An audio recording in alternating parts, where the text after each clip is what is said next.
নমস্কার বন্ধুরা, অ্যাস্ট্রোসেজে আপনাদের সবাইকে স্বাগত জানাই একটি নতুন ভিডিওর সাথে।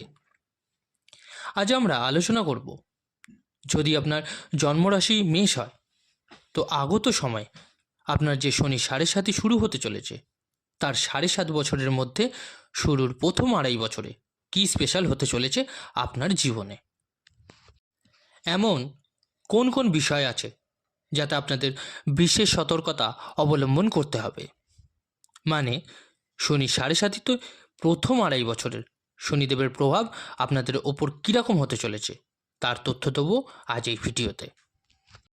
এখানে বলে রাখি, আপনারা যারা নিজেদের বাচ্চাদের প্রেডিকশন করাতে চাইছেন তারা অবশ্যই আমার টেলিগ্রাম চ্যানেল জয়েন করে নেবেন, লিঙ্কটা ভিডিও ডেসক্রিপশানে পেয়ে যাবেন। আর যে সকল বন্ধুরা নিজেদের রেমেডিস বা প্রতিকারের জন্য স্টোন ব্যবহার করতে চাইছেন তারা অবশ্যই এই ভিডিও ডেসক্রিপশানে আরেকটি লিঙ্ক দেওয়া থাকবে, একবার চেক করে নেবেন। নেওয়া না নেওয়াটা সম্পূর্ণ আপনার উপর, কিন্তু কী ধরনের জিনিস ব্যবহার করতে বলছি সেটা ওখানে গেলে আপনি বুঝতে পারবেন। আপনার মেষ রাশি, আর এই ভিডিওটি চন্দ্র রাশির ওপর নির্ধারিত। শনি ৭.৫ ২০২৫ আপনার শুরু হতে চলেছে, বেশি সময় বাকি নেই আর। ৭.৫ আমাদের চন্দ্র রাশির ওপর হয়ে থাকে। ৭.৫ ৭.৫ বছরের হয়। তো প্রথম চরণ হবে যখন শনিদেব আপনার জন্মরাশি থেকে আগের রাশিতে ট্রানজিট করবে। অর্থাৎ আপনার জন্মরাশি যদি মেষ হয় তাহলে ৭.৫ প্রথম চরণ শুরু হবে যখন শনি মীন রাশিতে প্রবেশ করবে। ২০২৫ সালের মার্চ মাসে শনি মীন রাশিতে প্রবেশ করবে এবং সেখান থেকেই আপনার প্রথম চরণ শুরু হবে।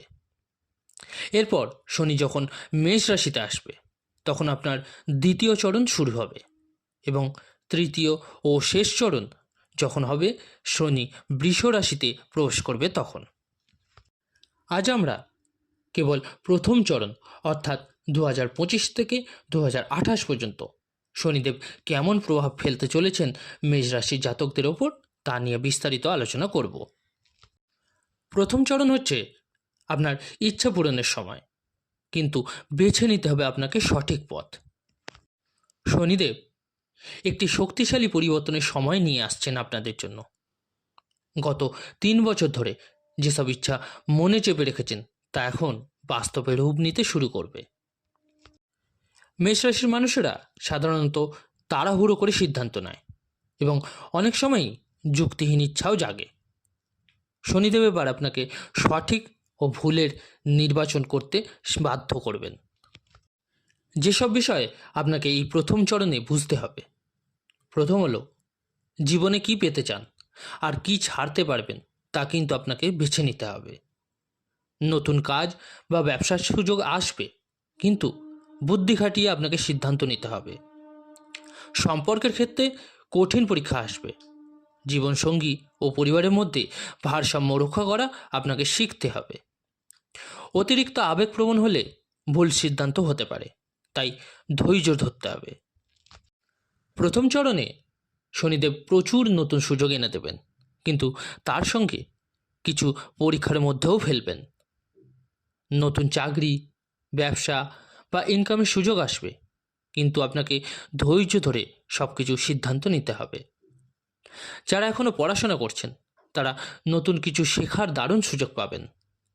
বিনিয়োগ বা নতুন কোনো আর্থিক উদ্যোগ নেওয়ার আগে আপনাকে খুব ভালোভাবে চিন্তা করতে হবে, নাহলে কিন্তু ক্ষতির সম্ভাবনা রয়েছে। আপনার সিদ্ধান্তের উপর নির্ভর করবে আপনি সামনের দিকে এগিয়ে যাবেন নাকি পিছিয়ে পড়বেন।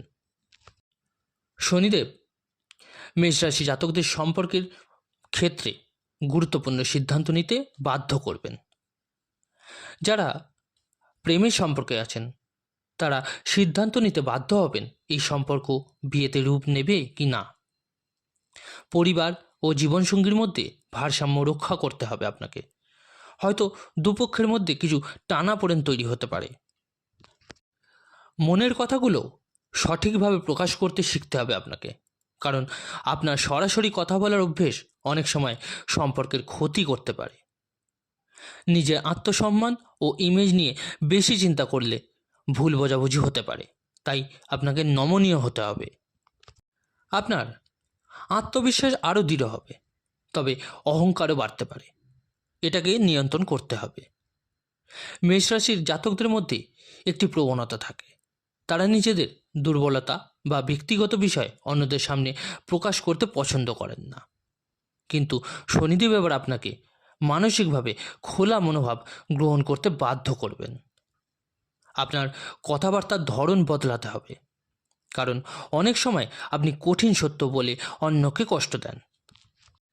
নিজের আবেগ নিয়ন্ত্রণ করতে শিখতে হবে, নাহলে সম্পর্ক ও কেরিয়ারে সমস্যা হতে পারে। এই সময় আপনার জন্য সবচেয়ে বড় পরীক্ষা কী হতে পারে? যে কোনো ছোট লোভ থেকে দূরে থাকুন।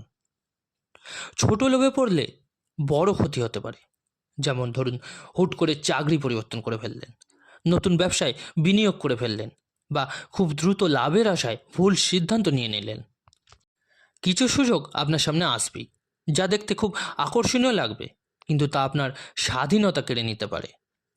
যে কোনো বড় সিদ্ধান্ত নেওয়ার আগে ভালোভাবে বিশ্লেষণ করুন, নয়তো সাড়ে সাতির প্রথম চরণে শুধু সমস্যার মধ্যেই কাটবে। দেখুন, শাস্ত্রে বলে মেষ রাশি যোদ্ধার রাশি। আপনি যদি যুদ্ধের ময়দানে নামেন তাহলে কখনো পিছু হটবেন না। এই সময় আত্মনিয়ন্ত্রণ শিখতে হবে আপনাকে। নিজের শক্তি সঠিক জায়গায় কাজে লাগাতে হবে। পরিস্থিতি যাই হোক না কেন, ধৈর্য হারালে চলবে না। বন্ধুরা, তো এই ছিল আজকের আলোচনা। মেষ রাশির জন্য সাড়ে সাতির প্রথম চরণ কেমন কাটবে তা নিয়ে আপনার কী মতামত অবশ্যই কমেন্ট করে জানাবেন। যদি ভালো লেগে থাকে লাইক ও শেয়ার করতে ভুলবেন না। আর যে সকল বন্ধুরা নতুন শুনছেন তারা অবশ্যই চ্যানেলটিকে সাবস্ক্রাইব করে নেবেন। ধন্যবাদ।